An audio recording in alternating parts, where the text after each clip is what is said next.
Merci beaucoup. C'est vrai, nous venons de nous prêter à cet exercice de redevabilité devant Son Excellence Monsieur le Premier ministre et à l'évaluation physique du contrat d'objectif à la date du 30 juin.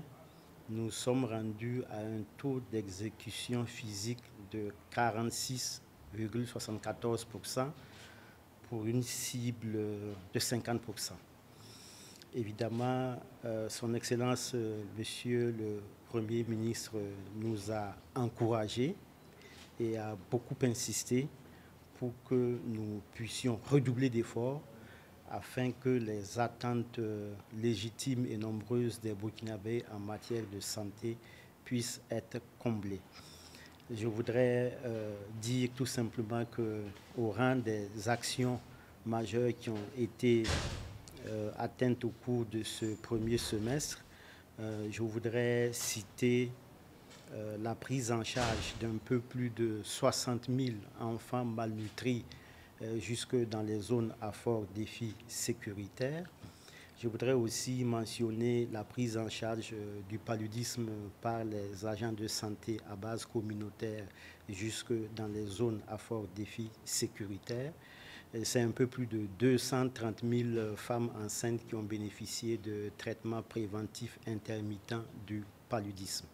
En rapport aussi avec les réformes en matière de santé, je voudrais mentionner l'opérationnalisation du service d'aide médicale urgente qui est maintenant effectif au niveau de Ouagadougou et nous sommes en train de travailler pour que Bobo Dioulasso, le SAMU, puisse être aussi lancé. En matière de vaccination, je voudrais retenir que nous avons de très bonnes couvertures malgré le contexte sécuritaire et humanitaire. C'est autour de 48% des enfants des 0 à 11 mois qui ont bénéficié de vaccination pour le pentavalent 3.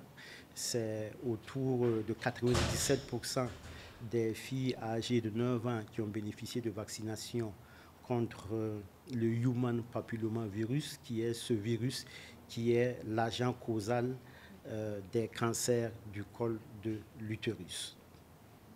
Un taux de 46,74%, je voudrais reconnaître encore une fois le travail remarquable qui est réalisé par les collaborateurs, mais aussi et surtout par les agents de santé qui sont sur le terrain, qui nuit et jour continuent de veiller afin que les Burkinabés, où qu'ils soient, puissent bénéficier de soins et services de santé et de nutrition jusque dans les zones à fort défi sécuritaire.